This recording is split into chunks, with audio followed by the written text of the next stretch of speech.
Hi there, and welcome to the Surviving and Thriving in Residency podcast. I'm Charley Lowry, your host and director of GME Relations at PracticeLink. This show is all about exploring the world of graduate and undergraduate medical education. We'll dive into the real-life experiences, successes, and challenges faced by medical students, residents, and fellows, while also highlighting valuable tools to support you, whether that's financial planning, student aid, or the many free resources provided by PracticeLink.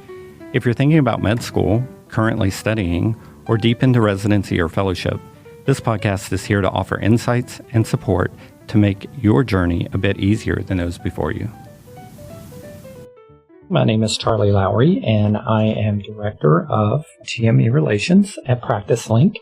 GME Relations is a fairly new department to PracticeLink, and I do a lot of outreach to GME programs throughout the country, a lot of travel, and I get to work with a lot of great physicians and residents and fellows. And today I'm fortunate enough to have one of them with me. Today I have Nana Adofo-Ansong, and she is joining me from St. Louis University School of Medicine, where she is a pediatric resident. So welcome to the show, and thank you for joining me today. Of course. Thank you for having me. Yeah. So it looks like you graduated from University of Cape Town, right, in South Africa. So you're actually a medical graduate from another country.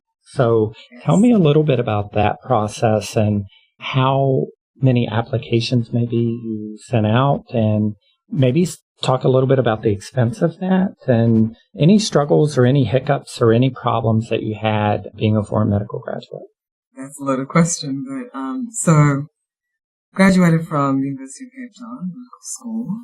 After graduation, I wasn't completely sure about coming to the U.S., so I practiced for a little bit, and then I think really what brought me to the U.S. was a desire or a passion for global health and to work within the field of global health. So at the time that I was working in South Africa, I didn't really have clinical practice in the U.S. in mind. So I had done quite a bit of research, global health research after medical school. I'd worked in a semi-rural setting back in South Africa, and then I'd also done some international work actually with the World Health Organization, doing a lot of pediatric sort of research. And so all my mentors at the time had a master's of public health. And so when I went back home, I thought to myself, I need to sort of have that MPH to be able to work in global health, and then also clinical practice. But clinical practice at the time looked like being in South Africa and not in the US. So then I did some research, and I was like, I want to get the best education when it comes to public health. And so did Googling, and then, Hopkins, Harvard, and like all of these fake public health schools sort of popped up, and then I submitted an application, and then got into Hopkins and came to the US for an MPH. The plan was not really residency. It was to do the MPH and then work in global health. So then did the MPH for a year, and after the MPH, I got a research job as like a postdoc, doing research in road safety. So I did a lot of like international health work, and also traveled a bit to Southeast Asia. And just during this experience, I realized that like to make the global health and the public health experience sort of complete, I needed to get back into clinical medicine, because I felt like public health alone was not enough. And then when I was in South Africa, I felt like clinical medicine alone was not enough. So I wanted to find my way back into the system so that I can practice both. So then that's when I thought to myself, okay, I need to find a way back into medicine. But now I'm in the US, so I might as well look into what clinical practice looks like in the US for a foreign medical graduate. So then did a bit of research, then realized, you have to take USMLE step 1, step 2, step 3, and then also an English exam that they had introduced. So basically, the next 2 years after graduating the MPH was dedicated to studying for these exams, but also because I was on a work visa and I needed to maintain status in the US. Yes. So I needed to be working at the same time. So I was doing a postdoc at Hopkins and studying for step 1, step 2, and step 3. I know. Wow. I know. That's a lot. It was a lot. That's a lot. So began the journey. I took all 4 exams in essence, right? Wow. In the space of, I think, a year and a half. Wow. Which is wild. Uh-huh. Now I think about it, I'm just like, right. What was going on? What was I thinking? But I think I really wanted to get back into medicine. So did that. But also I just wanted to say it was very expensive. So I think I needed to be obviously working to be able to fund that, but also to be able to fund, support living expenses and all of that. So I was looking at about almost $1,000 like per exam. Wow. And these exams are like 8 to 9 hours long, each exam. Right. They're all day, right? They're an all day exam. Yeah. Mm-hmm. And step 3 was actually 2 days. A 2-day, yep. Mm-hmm. So it was just a lot, and that's to say the least. So yeah, spend a lot of money on that. And also, it's also the resources to study, right? It's not just paying for the exams. It's like, so there's a cost of time and also money. So I had to pay for UWorld, Boards and Beyond, and Sketchy, and like all of these resources that, you do your research, and everyone who's studying for the steps will tell you to buy. So I did all of that, and then finished all the exams, and then now comes having to apply, what the application process looks like. So fortunately, I had mentors who had been through the process. Okay, so that's extremely helpful. That is, and when I say mentors, they sort of like peer mentors. Maybe they were like a year or 2 ahead of me, and they had gone through the process, and they were international medical graduates as well. Oh, nice. Which is helpful. Okay. Yeah. So I always knew that I needed to surround myself with like-minded individuals, people who had a similar path that I had, and sort of how they navigated through that process and what advice I could learn from or take from them. Because if I spoke to an American graduate, their process looks completely different. Exactly. Right? Exactly. So that's not to say they wouldn't give valuable advice, but the advice is obviously going to be different, right? A very different process. Right. Extremely different, yes. Yeah. So I needed to hear from people who had a similar profile to what I had, and sort of how they navigated the system. And that's always smart, and that's something that I always stress to residents, whether they're an international graduate, whether they are, is to utilize the class in front of you, pick their brain on things, and you can find out a lot from somebody who's already walked the path somewhat, right? So that's good.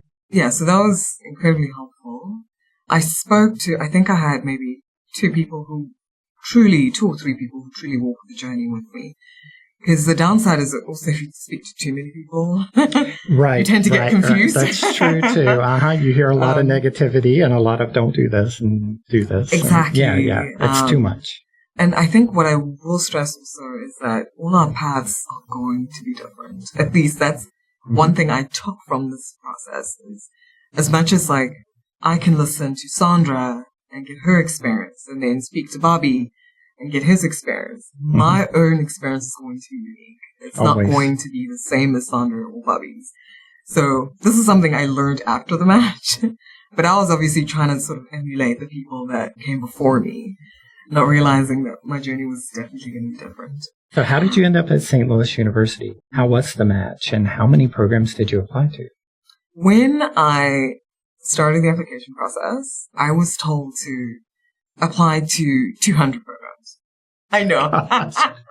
What's the cost on that alone? Which is right? wild. But I decided not to apply to 200 programs. Okay. So one of my mentors applied to 200 programs. The other mentor says she only applied to 100. So I tried to go the 100 route instead. But I think I fell short. I think I actually only applied to about, I think it was 87. It sounds so overwhelming. 80, that's a lot. That's so many. Because, I mean, there were certain programs that I had researched and I knew I wanted to go to. I think after like maybe 50 or 60, I just felt like I was just clicking buttons. You know what I mean? Yeah. So I didn't want to be clicking buttons all the way to 200. Because I think after like 87, I was like, actually, no. And then I think the cost of that was well over $2,000 US dollars. So I can only imagine what the person who applied to 200 programs paid. Oh my goodness. Oh, yeah. That is, it was crazy. Yeah, so I applied to my 87. And then I wasn't 100% sure whether I wanted to do internal medicine or pediatrics. Okay, so that is the background to like sort of my story a little bit, is that a lot of my mentors were doing internal medicine. Okay. But I came from a very heavy pediatrics background. Okay. So a lot of the research that I'd done and the work experience and a lot of my interests were around kids. A lot of my research work around kids. But I think when you're an international medical graduate and you're seeing all the people go before you and doing IM and telling you that like, just do IM, and you know, you're seeing people who are being successful doing IM, you're like, maybe I should do IM.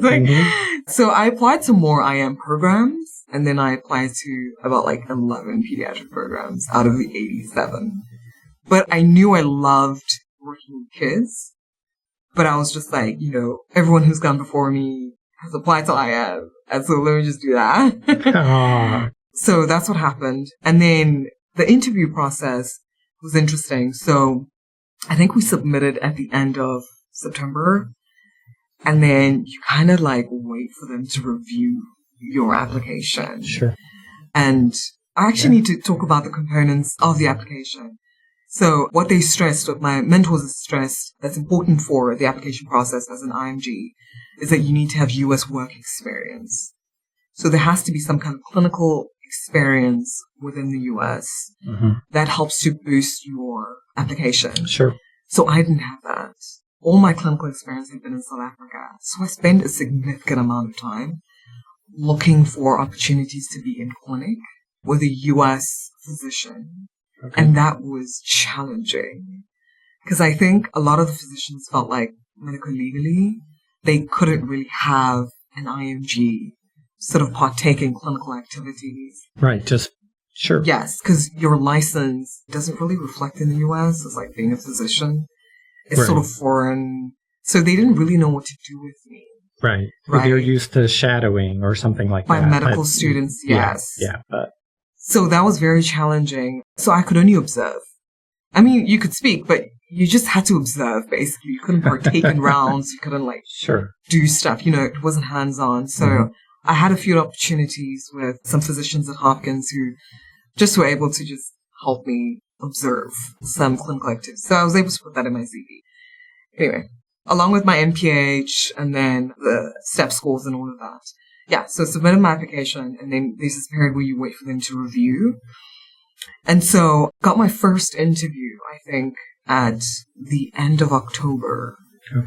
Okay, so that's about a month, which is good, because most people don't hear for a while as an IMG. So got my first interview end of October, and I think a week after that got the second interview.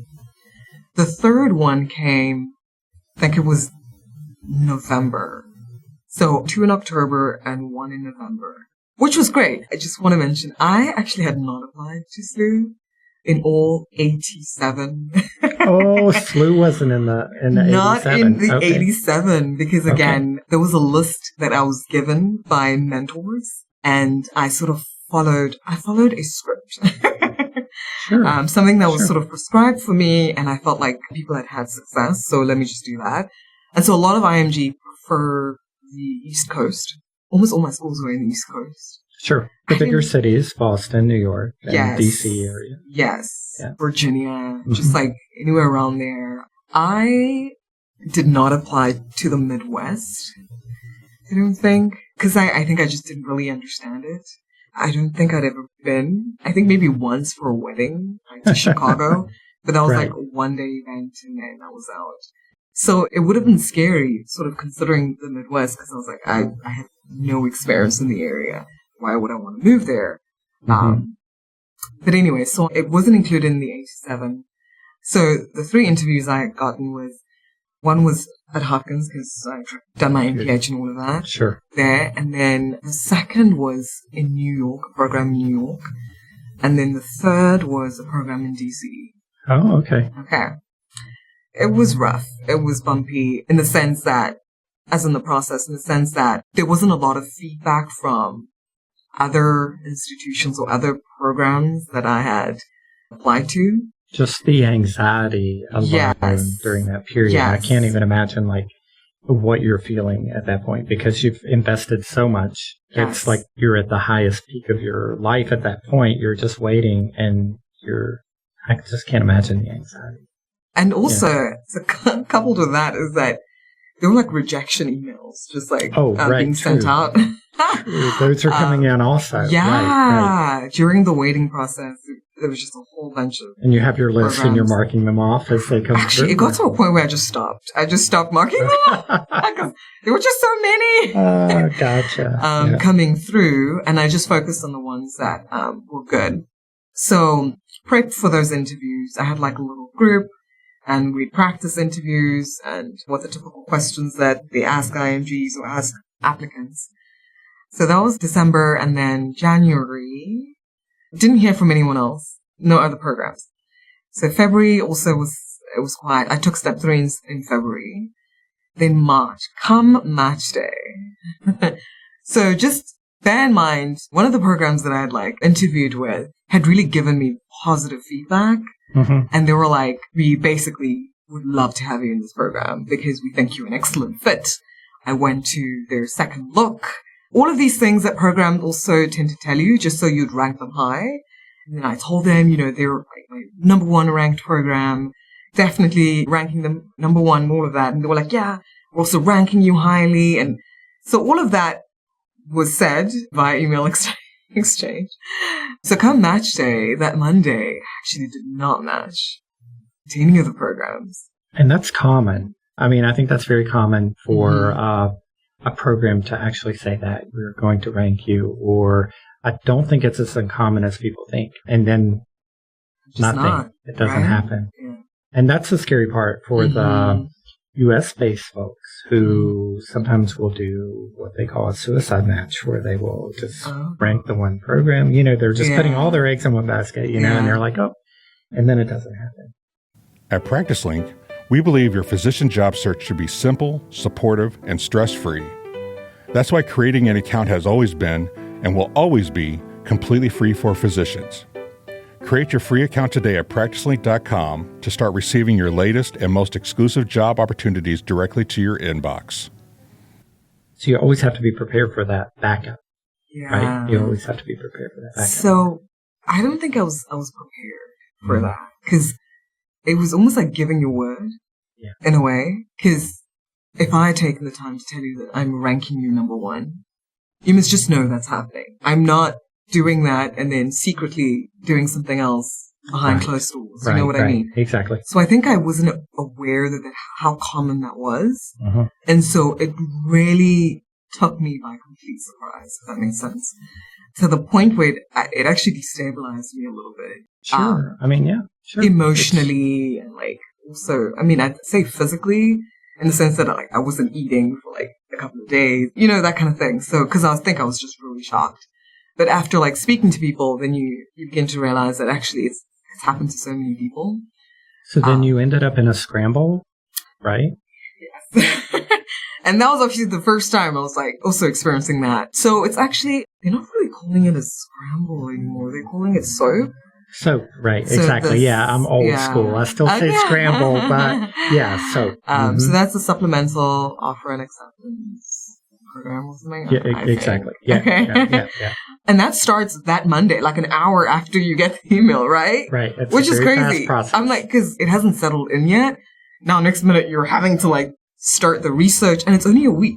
Well, technically, you only have a few days, because like I think you have like the Monday and the Tuesday. The Monday you submit everything, and then the Tuesday you start interviewing. Yeah, so you have it has to be done by Friday, I think. So dude. It's very fast. It's very fast. So I didn't have time to process what had just happened. I couldn't cry. I couldn't even eat. Like I couldn't do anything except like try and figure out, okay, what next? Because I just told myself I don't want to go through this process again. And at this point right now, I have trust issues with like every program, right? Right, of course. So I applied to IM programs again, and then I felt like, let me go back to what I am used to, and let me go back to what I enjoy. It was just taking away what people had said about what programs were better for me or better for IMGs or all of that. Just really thinking about what I enjoy. So then I started applying to a lot more pediatric programs, in addition to the IM programs, because, I don't know why I did that. Safety, yeah. I just felt like it was like a safety net in some way. Sure. So I applied to a lot more pediatric. And then I also cast my why. SLU was one of the programs I applied to. Okay. And then I think SLU was actually the only program I applied to in the Midwest, which is crazy. But SLU was actually the only program I applied to, I think, in the Midwest. Anyway, long story short, so I applied to like a lot of programs. I actually cannot recall how many, but it was free. I think it was like 43, actually. Yeah, you're right. We had a max of like 45. Okay. And so I think I did 43. I heard back almost an hour after submitting my application from SLU. I heard back from SLU via email asking to schedule an interview, something. It was like an Excel spreadsheet, and then you put your name down and all of that. Mm-hmm. And then I think 2 hours after that, I got a call from University of Tennessee and their pediatric program. And then there was another program in Ohio. I can't quite remember the program name. But yeah, also spoke to someone from that program. I think the Tennessee one and SLU was on that Tuesday. Mm-hmm. Yes. And so booked the slot with SLU. The interview was phenomenal. Oh, yeah. They were just, and they still are, obviously the most incredible people, really genuine. Everyone was very friendly, which I loved. And also what I loved is I felt like they were genuine and it felt like they kept their word. I don't know if that makes sense. It makes sense, yeah. And so, for example, they asked me stuff about like my research, and I told them a little bit about all the research that I've done concerning kids. And then I asked them like questions about the program and also about the city, and they were honest in like the detail that they gave. Yep. And I just felt like that was like so different, if that makes sense. I can't quite put my finger on it, but it really just felt like they were truthful and genuine and honest. It's a very special place. I mean, I work with St. Louis University quite a bit. Okay. And it's a very, very special place. I think even for me, all of the people that I meet there, all the friends I have made there, the connections, very genuine, very caring people, always concerned about not so much about themselves, but about their community and about just so many things. Just truly, I can't say enough good things about St. Louis University. The School of Medicine is just an incredible place. But the school itself, the campus, the vibe, the whole entire vibe is really just very welcoming, very peaceful.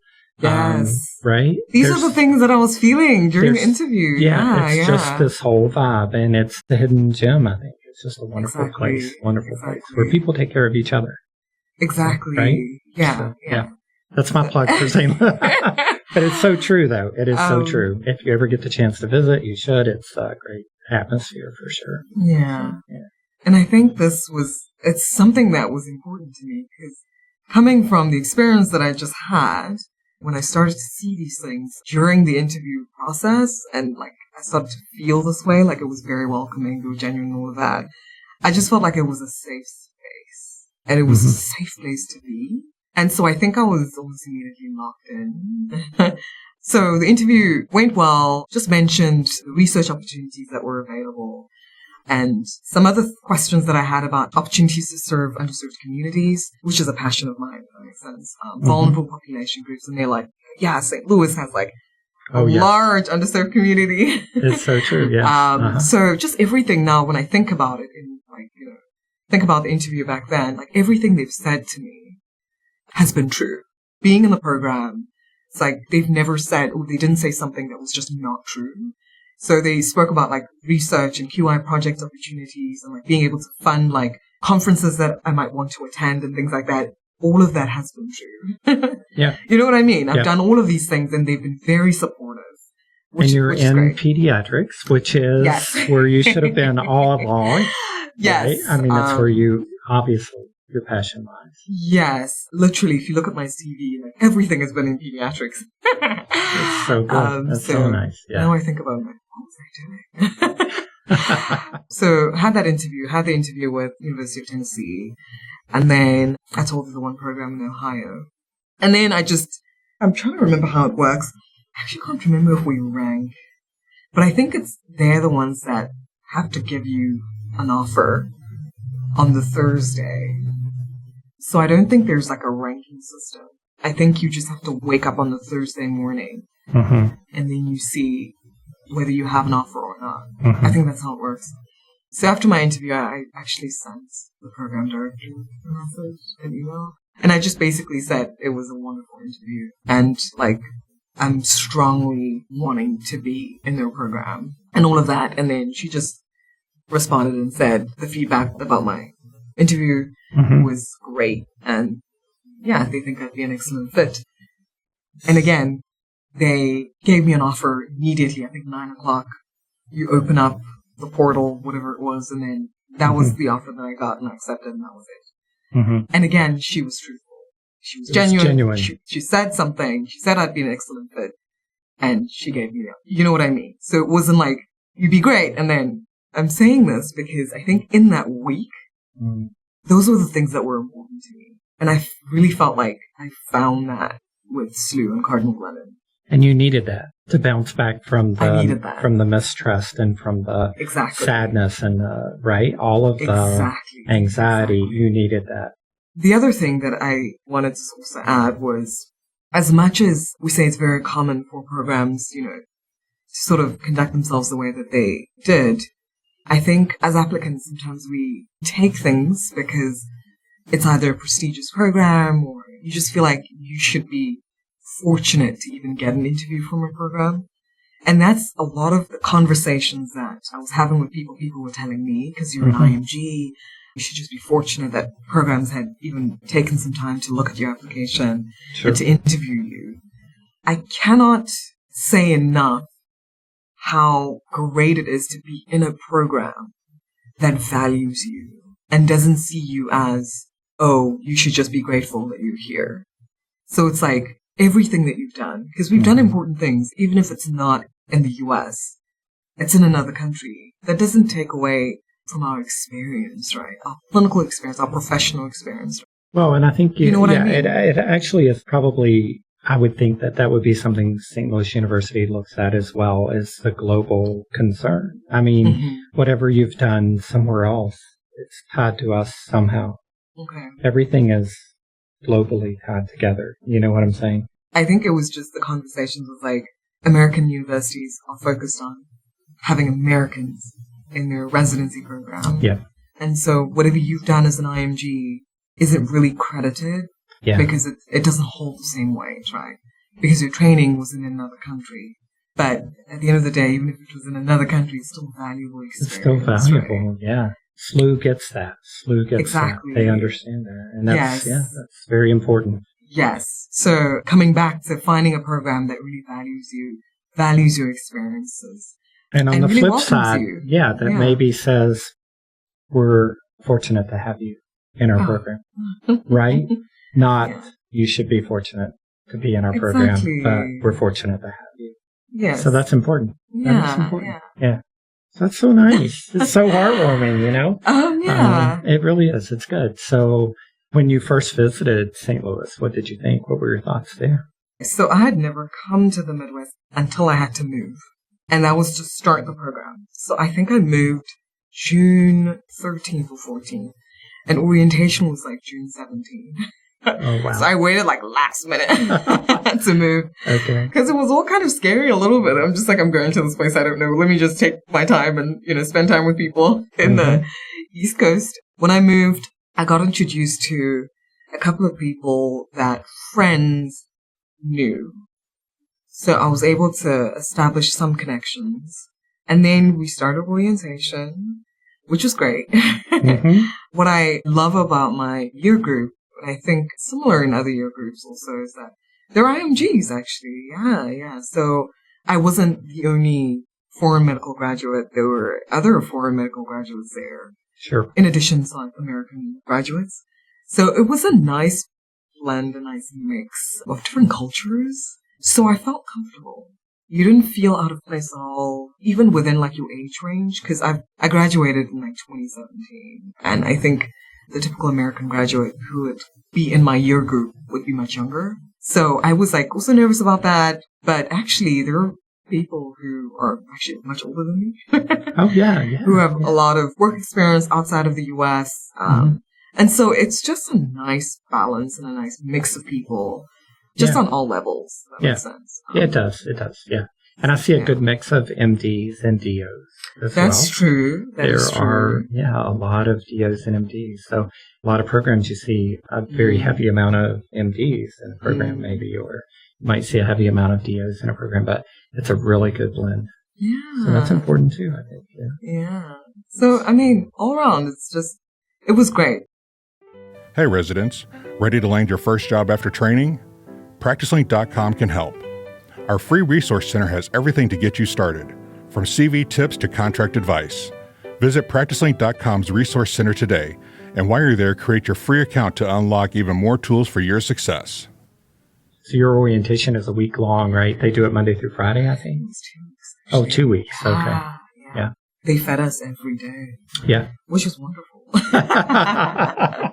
That's the little important. things. That's the little things. It's very important, though. Yeah. So how about your first week?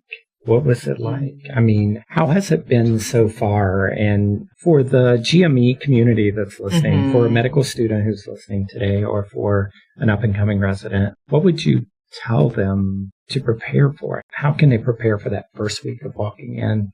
I know you work a lot of hours. I know you probably don't have a lot of downtime, a lot of personal time. So how do you manage like work-life balance? So many questions about the first, because that's a huge step. Going from student to resident, it's a big step. So I started off on an elective rotation. Okay. Which is a lighter rotation. I had to be at work at like 8. Okay. Or 7:30. Oh, so that's not bad. That's really not bad. So electives are typically a relaxed rotation versus an inpatient rotation. Sure. Where you get up at like 5 a.m., you have to be at the hospital by 6 and that kind of thing. So I started off on a lighter note, actually. And then I think the second week I was on vacation. Oh, wow. Which allowed me to sort of go car shopping and like get administrative stuff done and with the house and like all of that. So I did start off on a lighter note. But I think what I would say, because then I've also had inpatient, and that can be really rough. But to be very honest, I do have the experience of clinical practice prior to coming. Sure. So I have worked crazy hours before. Sure. And so I think at some point it actually just became muscle memory almost. Getting used to working for a long period of time. But I think what I will say is really to be kind to yourself, to be very forgiving in the first few months of residency and as an intern. Because I think people will tell you that like, you're adjusting, it's going to be rough, but just know that you're learning. And I think it really doesn't register until you're actually in it. And then sometimes you're so tempted to think that you know a lot less than everyone else. They call it imposter syndrome.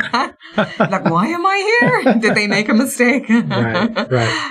Which is better than thinking you know way more than everybody else in the room, right? Which that's also happens. True. Yeah. Because you're more receptive to learning and you're more receptive to correction when you have that mentality. Yeah. That you're not the best person out there. Right. The best position. So go into residency with an open mind, but really being kind to yourself. And I know like just being, I don't want to call it a type A personality, but like physicians are like super hardworking, the types that I've come across, really wanting to give their best and their all. And I think understanding that starting this journey, you are not probably going to be at your best. And you might be giving your best, granted, but I think it's okay if you fall short. And understanding that this is a journey. And if anyone tells you otherwise, you need to learn to filter that information out. But also at the same time, working towards being the best version of yourself. And I think being the best version of yourself isn't looking to Susan next to you and seeing what she's doing. Because that happens a lot. Comparison is a big thing.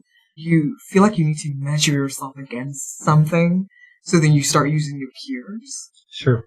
But recognizing that Susan is on her own journey, and so are you. And it's really, still a learning process. Exactly. At this point, it is still a learning process. You know? Yes. No one knows everything. Exactly. So I think you can learn from each other, but not to compare ourselves. Yes. To each other, if that makes sense. So true. Yeah. Good words of advice and good words to live by, for sure. I'm still learning, so. Right? I'm still doing it. Yeah, I think that, I think everybody should still be learning. Until you die, I think you should still be learning. There's always something new to learn. So was it scary? What was your anxiety like just walking in? I mean, you were I was excited. Okay. Because I missed clinical medicine. I think if there was anxiety, it came from how different would the system be from what I already know. Sure. And how quickly would I be able to adjust? Mm-hmm. I think that's what I was thinking. But I think when I got into it and realized there are a lot more similarities than there are differences. Mm-hmm. I mean, the biggest difference is the electronic medical record system. Oh, sure. Yeah. We don't have that. So I was like, oh, wow, how do I do things? And it's not that you don't know how to do it. It's just, you just don't know how. You're right. It's not you don't know what to do, but rather you just don't know how to get it done on the system, rather. That's what I was trying to say. Yeah. So I think that was the biggest thing. But there are just a lot more similarities than I realized and that people would even realize. I feel like medicine to some degree is universal. Yeah. Right? Truly. So I think I was pleasantly surprised by that. And so now you're settled in St. Louis. And so now what are you thinking as far as your future? What does your future look like? Are you thinking fellowship down the road? Are you even thinking that far ahead? Are you just looking for your next rotation at this point? Oh. Because the world is yours. I mean, public health is, my goodness, you can do anything. That is very true. I think I'm telling myself to try and keep things general for now. I do like the idea of doing fellowship, to be honest. I really love the idea of mastering a craft, if that makes sense. Mm-hmm. So really honing in on something and doing it really well, as opposed to being a generalist. Yeah. But I see the merit in practicing as a generalist. But I think I'm also just telling myself not to hone in on one thing too quickly, because I'm still rotating and being introduced to different subspecialties. So I want to keep my mind open, see what's out there. So that's where I'm at. And keep learning. Yeah, right. Yeah. And then maybe just find a way to incorporate public health and global health and sort of research into clinical practice when I'm done, because I think that's very important to me. Research efforts as well as clinical practice and then public health and global health work. So nice. We'll see.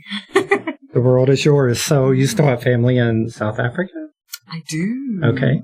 So do you get to go home?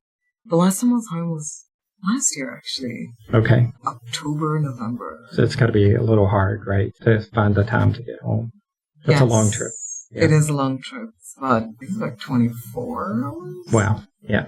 But with layovers in between. Mm-hmm. Yeah, so. Yeah. I think a direct flight would be 16, 17 hours, a direct flight, so. Mm-hmm. Well, I can't tell you how much I appreciate you being here. And I hope you will come back and do a second episode with us. I have a million more questions for you. I could talk to you all day long, I think. But I do hope that you will come back. And if you ever have any questions or if you ever need anything from us, please don't hesitate to reach out. A little bit about PracticeLink is we are a job board. We're an online job board. So we've been around for 30 years. We're a free service, always free for residents, physicians, advanced care practitioners. I always think of it as kind of taking the work out of finding a job. We work with so many healthcare facilities throughout the country who list their positions with us. And we have a great team of folks who work in provider relations. And I always say, ask 20 questions. What do you want? What are you looking for? Do you want to work nights? Do you want to do this? Whatever the questions are, they try to hone down to specifically what you're looking for in a position and then try to get you set up with one of those positions that are advertised through the healthcare facility. So if we ever can help you, please reach out and let us know. We'll be glad to. And I wish you the best of luck, and I hope to talk to you sometime soon again on the podcast, if you come back. Thank you so much. Yeah, thank you. Take care.